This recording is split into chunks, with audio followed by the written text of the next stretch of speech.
voici à la frontière de la Tunisie et de l'Algérie. Maritime ou terrestre, une frontière bien gardée, depuis longtemps même, autour du fort de Tabarka.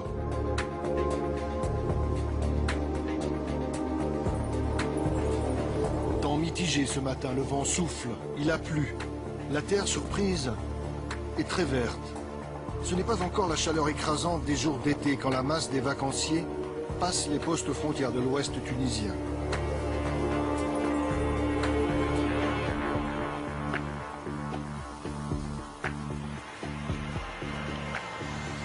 Ils sont 1 million, les Algériens, à emprunter ces routes chaque année. 1 million. Peut-être un bon signe dans cette Afrique du Nord, aux frontières parfois bien hermétiques.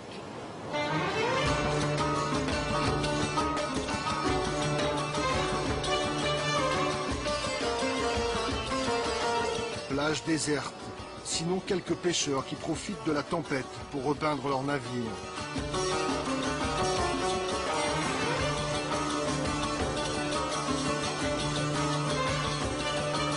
C'est la Tunisie, côté nord. Faible densité de population, paysages vierges, des plaines et des massifs montagneux, les djebels, des pointes et des caps.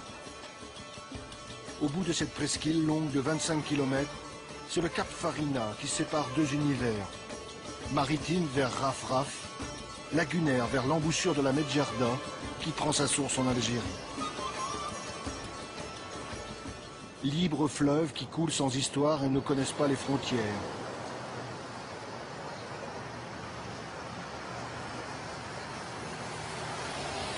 Au pied du Djebel Nadour, il y a ce peuple de l'eau, dans l'ombre des forts, vieux de plusieurs siècles. La marque de passage des multiples occupants maltais, espagnols, britanniques. Gare El-Mel, 5000 habitants. Ville de paysans et de pêcheurs. Certains se contentent de la lagune, d'autres vont plus au large, bien au-delà du rocher de Rafraf.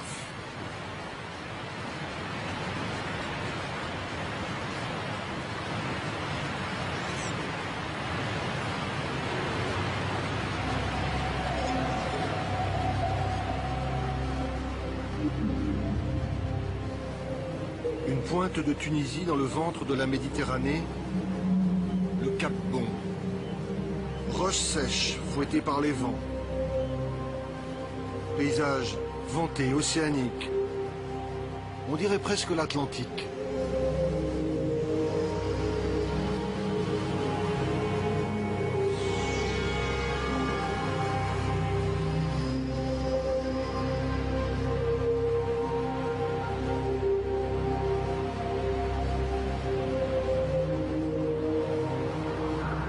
Toujours à quelques kilomètres du Cap Bon, le plus grand champ d'éoliennes de Tunisie.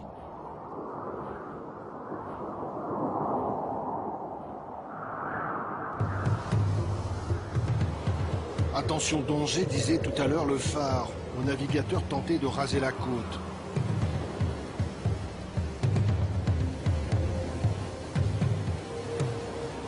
Mal on a pris à ce bâtiment rogné sur son tribord jour après jour par les déferlantes.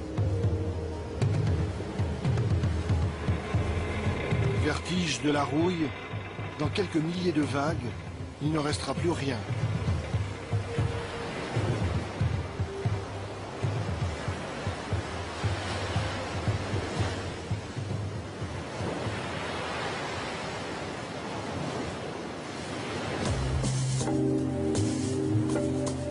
Le Cap Bon a donné son nom à cette péninsule qui s'étend sur près de 80 km depuis les environs de Tunis.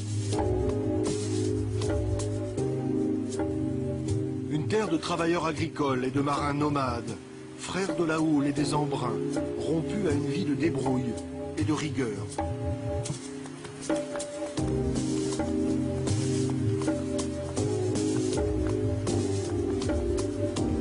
Parmi les innombrables ports de pêche tunisiens, voilà Sidi Daoud, où la flottille est encore confinée dans le port, météo oblige. La Matanza attendra, cette pêche ancestrale où des bancs de thon sont pris au piège dans d'immenses filets.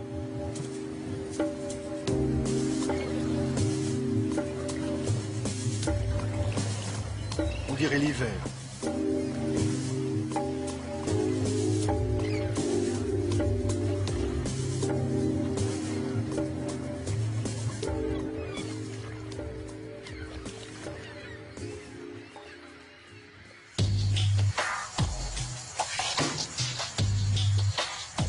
Changement de lumière. Changement de couleur pour un autre tableau. L'infini des terres ocres rayées d'oliviers. Milliers de plantations disposées en quinconce, selon une science ancestrale. Voici la Tunisie, côté sud, côté terre.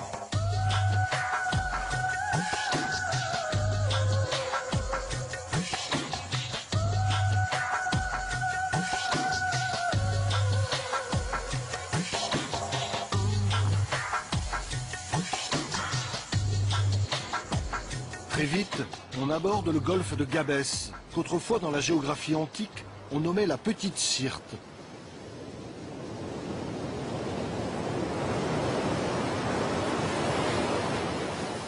C'est un lieu étrange, connu pour ses marées, les plus fortes de toute la Méditerranée.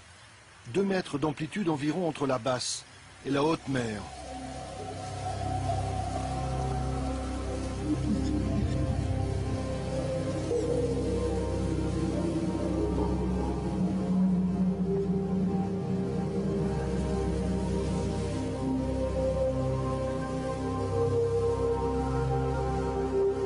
Les pêcheurs à pied ne s'y trompent pas.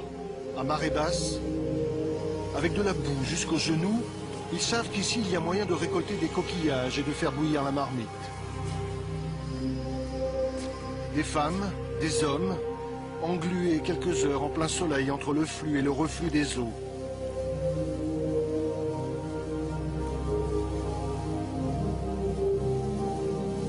Le front qui perle et qu'il faudrait essuyer, les mains qui collent et le temps qui presse.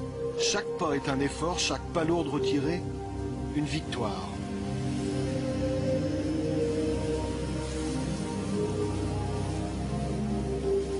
Le golfe de Gabès est réputé pour être la plus grande réserve de coquillages et de poissons de Tunisie.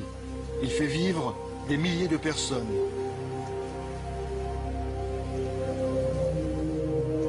Mais qu'en sera-t-il dans l'avenir ?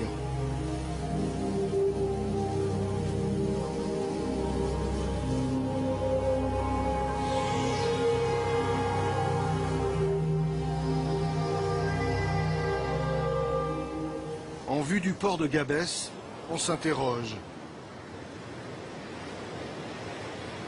Les quais sont jaunes de soufre. Ils résument le dilemme de toute une région vouée dans les années 70 aux industries chimiques. La concentration d'usines de traitement de phosphate, les rejets en mer d'engrais alimentent les controverses. Menacer, sacrifier le golfe de Gabès, il reste beaucoup à faire.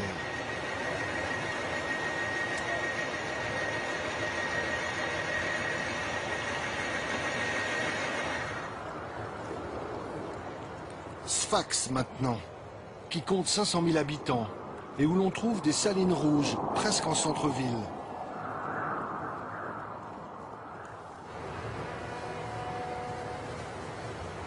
Sfax et son port.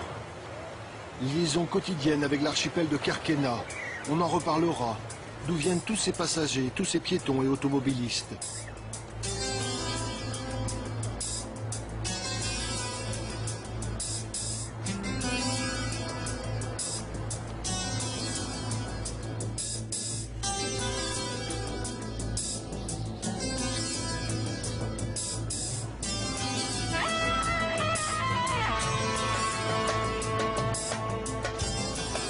Ferries pleins à craquer encore dans le sud pour passer l'infime détroit qui sépare le continent de l'île de Djerba.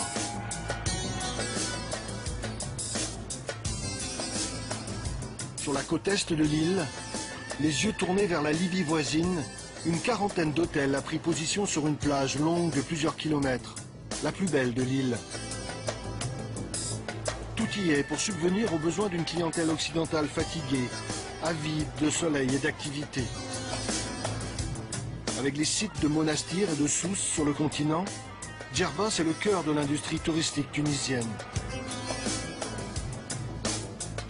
Seul un attentat d'Al-Qaïda causant la mort de plusieurs Tunisiens et étrangers viendra ternir au début des années 2000 la success story de Djerba la Douce.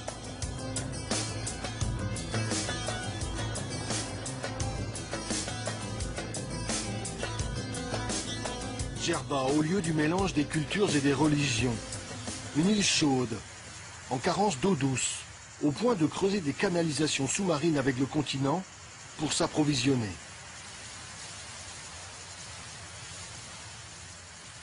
Blanche à l'extérieur, fraîche dedans, avec toujours un souffle d'air marin pour les ventiler, les maisons de Djerba.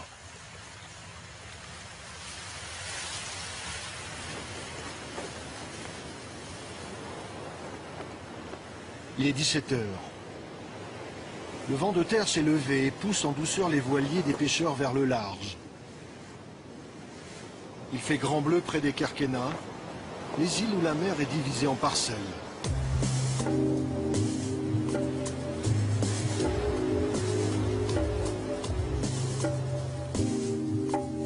À terre, il y avait le graphisme particulier des champs d'oliviers. Ici, autour de ces îles entourées de hauts fonds, l'empreinte, ce sont ces pièges à poissons. Immense géométrie.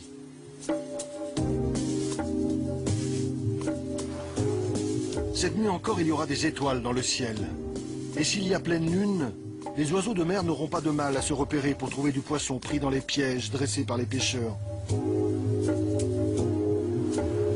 Il leur suffira de suivre la flèche et de se servir.